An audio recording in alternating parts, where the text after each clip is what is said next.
Selamat datang kembali di Era Entertainment, selamat datang kembali di The Golden Cross Playlist. Seperti biasa hari ini kita akan melanjutkan review saham part yang ke-328. Namun sebelumnya bagi teman-teman yang mungkin belum subscribe channel YouTube ini, sekali lagi jangan lupa tekan tombol subscribe, nyalakan lonceng notifikasinya agar teman-teman tidak ketinggalan informasi-informasi terbaru dari channel ini. Di part yang ke-328 hari ini kita akan kembali mereview ada 6 saham yang telah teman-teman request. Ada saham BNII, Zing, MSP, Toys, Pol, dan saham GGRM. Kita langsung saja ke saham pertama yang akan kita review kali ini adalah saham Bank Maybank Indonesia dengan kode emiten BNII. Di mana dalam perdagangan kemarin saham BNII ditutup minus 1,69% di harga 350. Dan dalam perdagangan hari Jumat itu transaksinya mencapai 1,1 miliar. Di mana penurunan dari BNI ini merupakan closing sekaligus juga penurunan terendah di hari tersebut, di mana mengingat kita lihat kalau teman-teman perhatikan dalam beberapa hari sebelumnya itu pergerakan dari BNI sideways tiba-tiba mulai mengalami lonjakan yang luar biasa sampai beberapa kali menguji area resisten kuatnya di 384, namun sayang sekali gagal. Dan setelah dia gagal membentuk upper shadow, akhirnya dia dibanting dan harga saat ini 350 sudah berada dalam resiko medium. Semakin dia turun lagi mendekati area 334, maka artinya BNI lebih menarik untuk kita ambil posisinya karena dia dekat dengan support paling kuat saat ini. Jadi kalau misalkan teman-teman yang ingin membeli, maka saya lebih rekomendasikan, lebih menganjurkan kita tunggu saja dia kembali menguji sekitaran area support kuatnya, yaitu kurang lebih di area 334 sampai dengan 340. Mungkin area itu bisa teman-teman pakai sebagai area untuk beli dengan prepare batasan cut loss di 328 sampai dengan 330. Target kenaikan adalah menuju ke 384 sampai dengan harga 400 ya. Jadi kalau dia masih bisa turun lagi, maka itu adalah momentum yang bagus. Kita bisa ambil di sekitaran area ini berwarna biru, blue area, kurang lebih di sekitaran 334 sampai dengan 340.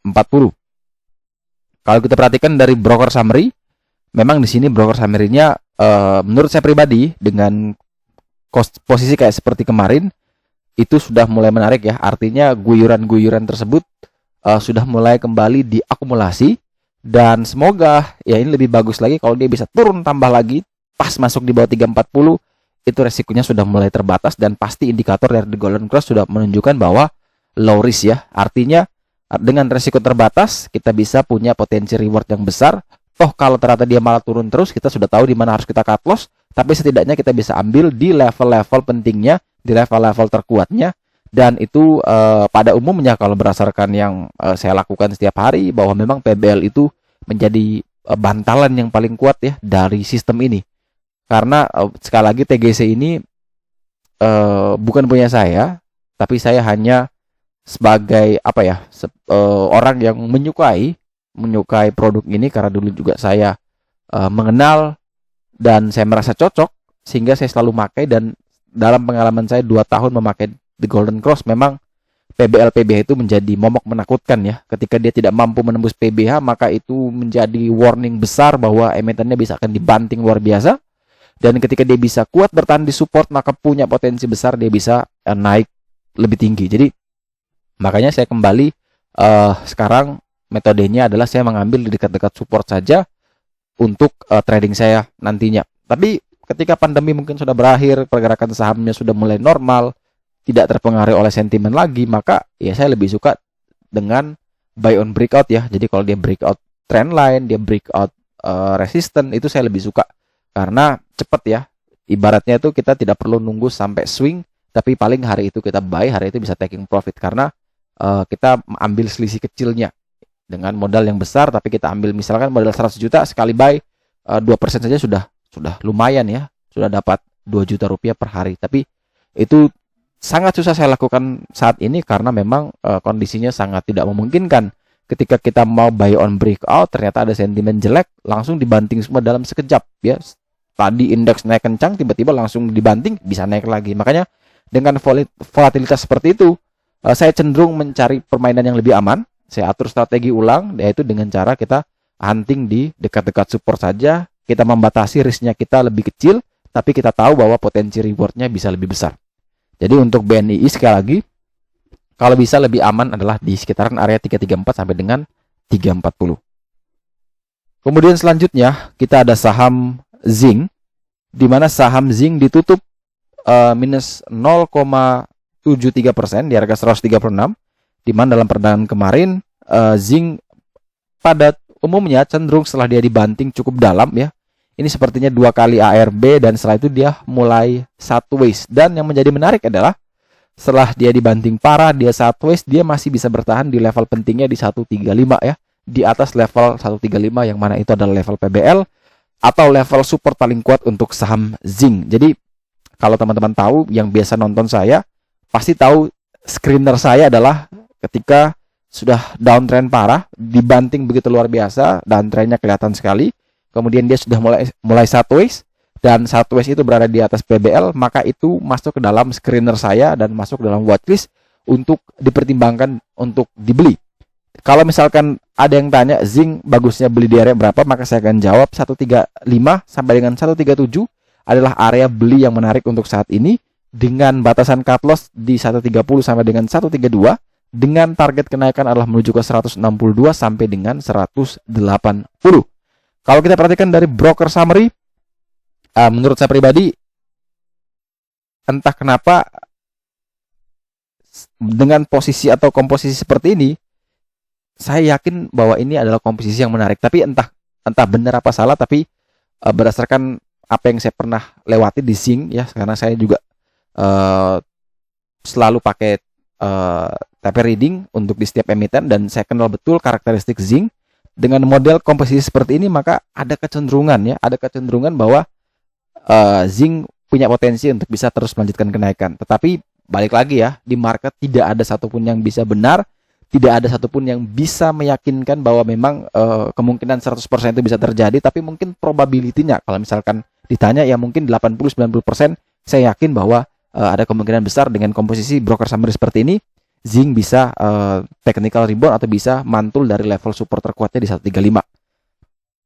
Tapi sekali lagi saya disclaimer karena contoh aja ya, saham sekelas Unilever itu harga sahamnya dibanting terus, tapi saham-saham yang kita kenal dengan embel-embel digital naiknya luar biasa, tapi secara fundamental mungkin terlihat kurang meyakinkan. Nah itu yang selalu saya katakan bahwa in the short term itu kita akan susah melihat pasar itu secara rasional, tapi in the long term itu kita bisa yakin bahwa pasar itu akan kembali rasional, pasar itu akan kembali melihat bahwa nilai perusahaan, nilai wajar itu akan terbentuk atau memang akan tercermin dari harga saham sebenarnya. Jadi dalam jangka pendek bolehlah kita mengatakan bahwa Unilever udah nggak bagus, tapi ICBC sudah katanya nggak bagus lagi. Tapi percaya sama saya bahwa dalam jangka ke depan emiten-emiten tersebut bisa menjadi emiten yang akan berbalik dengan keadaan hari ini, karena ini hanya soal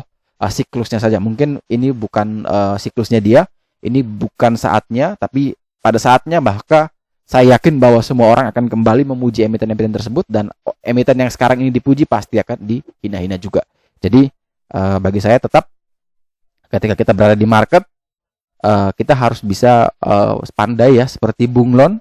Kalau marketnya lagi tidak bagus ya kita bagaimana bereaksi. Ketika marketnya sedang bagus kita bereaksi. Siklus apa yang bagus kita bisa ikuti, yang jelek kita hindari dulu. Tapi bukan berarti bahwa kita harus menjudge bahwa emiten ini jelek atau emiten ini bagus, karena memang siklus setiap mereka itu berbeda-beda. Jadi tidak bisa kita paksakan bahwa sekarang fundamental sudah berubah atau sekarang sudah tidak perlu fundamental. Tapi kalau saya pribadi tetap ya, technical, fundamental, bandranologi dan apapun itu yang disebut sebagai metode, itu semua menjadi penting jika kita pribadi sendiri memiliki kemampuan untuk meraciknya dan bisa menghasilkan profit konsisten. Ingat, intinya adalah profit konsisten. Kalau cuma dapat profit sekali, ya bagi saya itu bukan satu hal yang perlu dibesar-besarkan atau satu hal yang hebat ya. Tapi kalau dia bisa konsisten walaupun nilainya kecil, maka itu adalah satu pencapaian terbesar bagi seorang trader, bagi seorang investor yang terjun di pasar saham. Jadi sekali lagi, untuk zinc bandranologinya saya disclaimer karena tentu saya tidak mau ketika orang mendengar ini langsung yakin HK all in margin terus ternyata sahamnya turun kemudian mulai mencaci maki, ya itu yang saya tidak mau. Jadi saya disclaimer on lagi, tetap lakukan riset sendiri, do your own research, dan pastikan bahwa riset Anda itu yang menentukan Anda harus eksekusi buy, hold, atau wait and see, atau apapun itu ya keputusan beli. Karena sekali lagi saya tekankan bahwa orang lain mau ngomong apapun, keputusan jual beli itu ada di tangan kita. Kita yang akses aplikasi online trading kita. Jadi jangan pernah salahkan orang lain, jangan pernah menuduh orang lain, atau jangan pernah apalagi sampai memaki, mencaci orang lain, karena kebodohan kita sendiri itu paling menurut saya itu paling tidak punya bagi saya tidak punya etika. Karena ketika kita cuan kita tidak berterima kasih, ketika kita cuan kita diam-diam saja, tapi ketika kita satu kali mengalami kegagalan atau kita loss karena orang itu menginformasikan, kita langsung mencaci maki, padahal kita tidak bersyukur bahwa sebelumnya itu kita sudah dapat profit yang banyak dari orang tersebut. Jadi pesan saya adalah review-review yang teman-teman nonton di YouTube, baik di YouTube saya mau YouTube di teman-teman yang lain, baik di Borneo Trader, baik di AG Invest, baik di emiten seperti YouTube-nya Pak Wiguna, semua itu adalah sebagai tambahan referensi, dan teman-teman punya tugas adalah mengkonfirmasi apakah yang teman-teman dapatkan itu bisa valid atau tidak. Kalau ternyata valid menurut teman-teman, ya silakan eksekusi sesuai dengan riset yang sudah teman-teman miliki. Jadi sekali lagi untuk zinc, teknikalnya bagus, banterologinya bagus, dan ini masuk menjadi watchlist saya juga di hari Senin. Jadi terima kasih banyak yang sudah minta untuk diulas zinc, karena ini membantu saya juga untuk bisa mencatat mana-mana list untuk bisa diperhatikan di hari Senin nantinya. Kemudian selanjutnya kita punya saham HM Sampurna dengan kode emiten HMSP, di mana dalam perdagangan kemarin HMSP tutup minus 0,49% di harga 1035, jebol di bawah level PBL 1040, dan kalau sudah jebol seperti ini memang sangat tidak direkomendasikan untuk buy ya. Kalau memang dia mau naik lagi di atas 1040, maka itu adalah satu level yang sangat menarik karena dekat dengan support, breakout level resistance di 1040 ya. Jadi lewat 1040 maka langsung berubah jadi PBL, dan itu adalah support terkuat dan risk rewardnya sangat menarik. Akan tetapi kalau ternyata tidak bisa melewati 1040, maka itu adalah level yang sangat buruk dan kita tidak perlu untuk entry di HMSP ya. Jadi tetap kita wait and see dulu sampai pertama dia bisa naik lagi di atas 1040, atau yang kedua sampai kita menemukan ada level adjustment PBL baru, atau kita bisa menemukan level support terbaru dari HMSP. Kalau kita perhatikan dari broker summary, jelas di sini masih belum menarik, tekanannya juga masih belum menarik. Kemudian dari sentiment analysisnya memang kemarin ada berita juga yang menginformasikan bahwa presiden memaksa untuk cukai setiap tahun harus dinaikkan karena berimplikasi buruk pada anak-anak ya, karena konsumsi rokok di usia muda khususnya anak-anak itu semakin naik, dan itu membuat presiden mengatakan bahwa cukai harus dinaikkan terus untuk menekan laju pertumbuhan itu.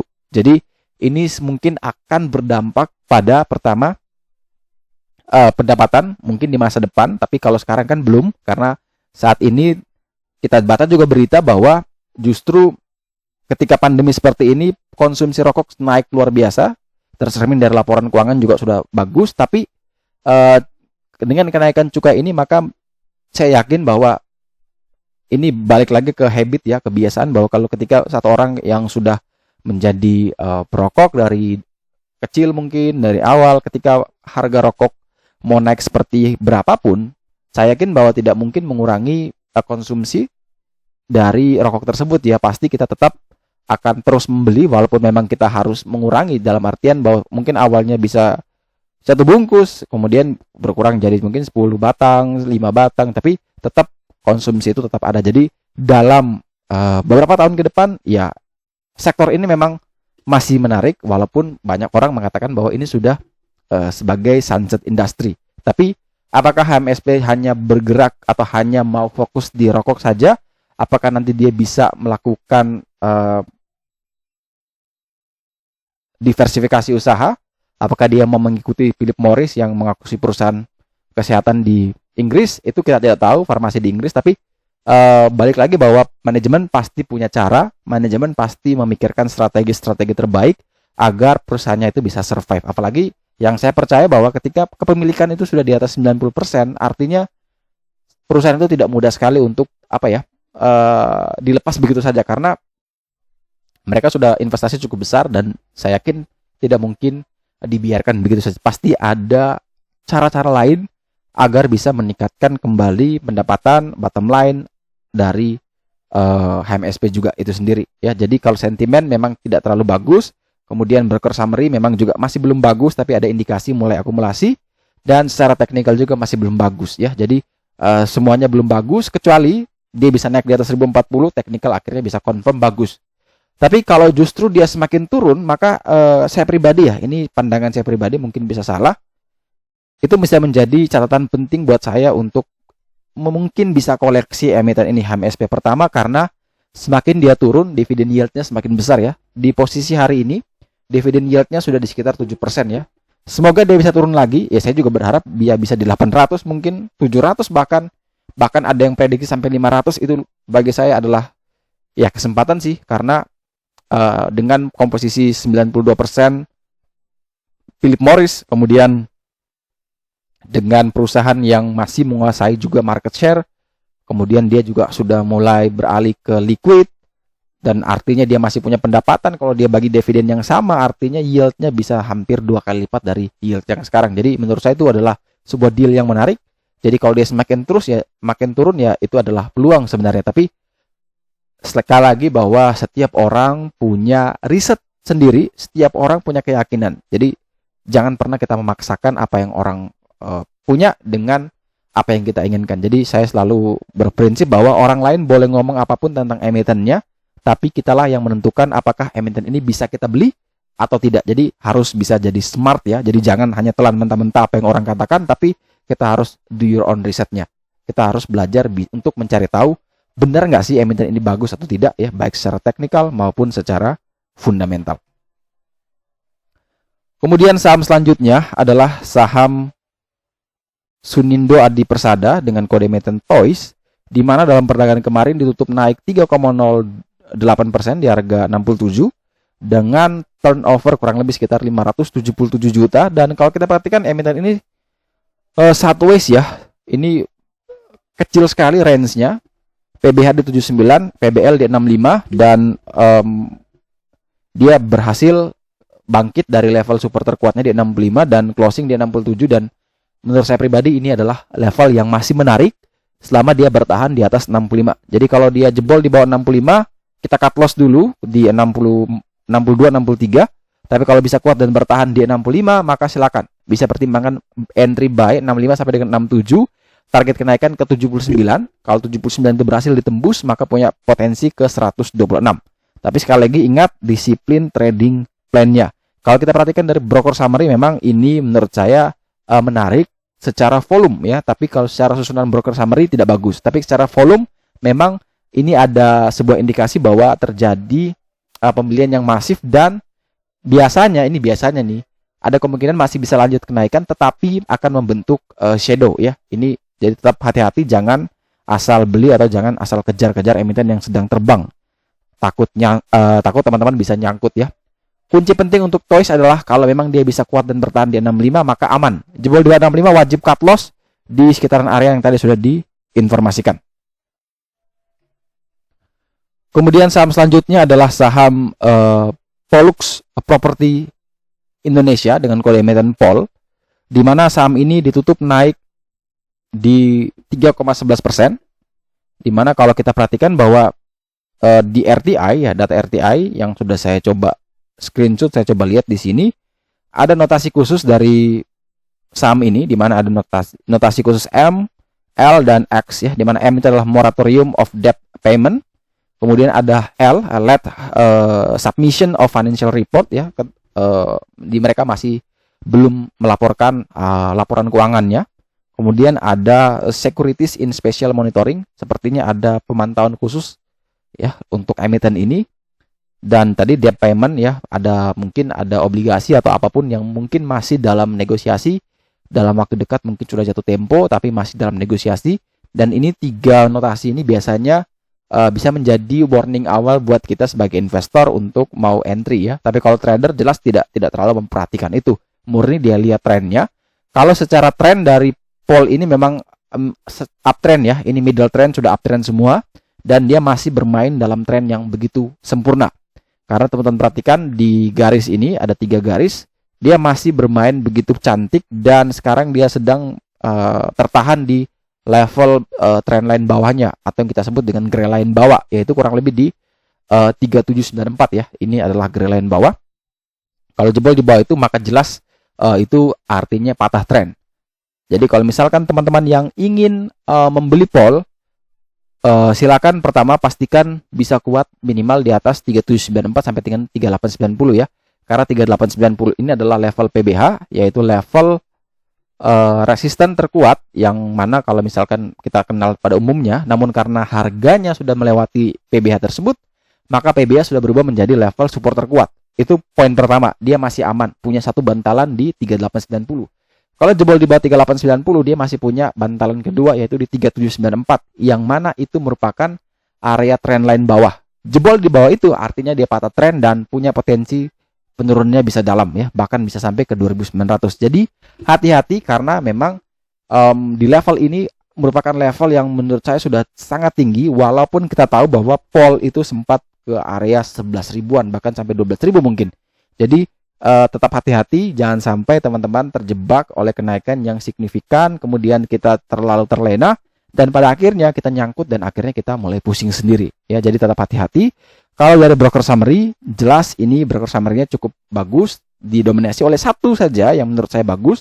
Jadi tetap hati-hati, mengasih ada kemungkinan memang masih bisa memungkinkan dia naik, kita bisa tektok, tapi pesan saya ya, tetap hati-hati karena jujur saya pribadi seperti yang video kemarin yang saya bilang bahwa emiten-emiten seperti ini bukan merupakan emiten yang menarik untuk saya pribadi, karena saya lebih suka emiten-emiten yang seperti tadi, dia dibanting dulu parah ya, setelah dibanting parah sideways masih kuat bertahan di atas PBL, maka itu menarik buat saya. Tapi kalau terbang maka itu bukan merupakan emiten yang menarik buat saya. Kenapa? Karena walaupun dia uptrend, tapi saya tidak sanggup untuk menerima konsekuensi ketika dia sekali koreksi dan saya harus cut loss. Kan tidak mungkin ya, karena cut loss saya cuman tipis, cuman minus 3 tick dari level support atau level pembelian. Jadi saya tidak mau ambil resiko yang besar, takutnya dia ARB, dan itu pasti membuat kerugian yang besar buat saya juga. Jadi kembali lagi ke masing-masing, gunakan risk profile masing-masing sehingga kita bisa menentukan apakah emiten ini layak untuk kita beli atau tidak. Dan saham terakhir yang akan kita review kali ini di part yang ke-328 adalah saham Gudang Garam, di mana saham Gudang Garam ditutup minus 0,92% di harga 32.600. Kalau teman-teman perhatikan bahwa saham Gudang Garam ini seperti yang saya katakan tadi, dibanting cukup parah, sideways dan berada di atas PBL. Jadi ini perfect menurut saya pribadi dibandingkan HMSP. HMSP juga sama dibanting, tapi dia berada di bawah ya, di bawah PBL-nya. Itu tidak menarik kecuali dia naik di atas 1040. Tapi kalau Gudang Garam ini masih bertahan di atas PBL, yang menurut saya pribadi adalah ini level menarik. Jadi kalau teman-teman yang ingin membeli, pertama pastikan 32.500 itu bisa ditahan. Jebol di bawah 32.500, cut loss dulu ya, bisa cut loss di 32.000 sampai dengan 32.250. Ya, kita bisa pakai level itu sebagai level cut loss. Tetapi kalau bisa kuat dan bertahan di 32.500, maka silakan pertimbangkan buy 32.500 sampai dengan 32.600, cut loss seperti yang sudah diinformasikan tadi, dengan target kenaikan ke 33.000 sebagai TP1, TP2 di 36.425. Kalau kita perhatikan dari broker summary ya, dari broker summary ini memang menurut saya pribadi masih ada tekanan yang cukup tinggi buat emiten ini. Tapi semoga ini bisa berlalu karena secara teknikal ini cakep sekali, tapi broker summary-nya masih belum. Semoga ada sentimen yang bisa membantu mendongkrak Gudang Garam bisa terus mengalami kenaikan. Ya, jadi tetap ingat, kuat bertahan di 32.500 silakan bisa pertimbangkan entry, tapi kalau jebol di bawah 32.500 silakan gunakan exit plan-nya untuk cut loss dulu dengan level yang sudah diinformasikan tadi, yaitu di 32.000 sampai dengan 32.250. Oke, sekian dulu review saham part yang ke-328 hari ini. Terima kasih banyak teman-teman yang telah setia menonton. Sekali lagi jangan lupa like, subscribe, dan share agar semua informasi yang dalam video ini dapat berguna, bermanfaat, dan tentunya bisa menjadi panduan trading di keesokan harinya. Sekali lagi terima kasih banyak, sampai jumpa dan semoga membantu.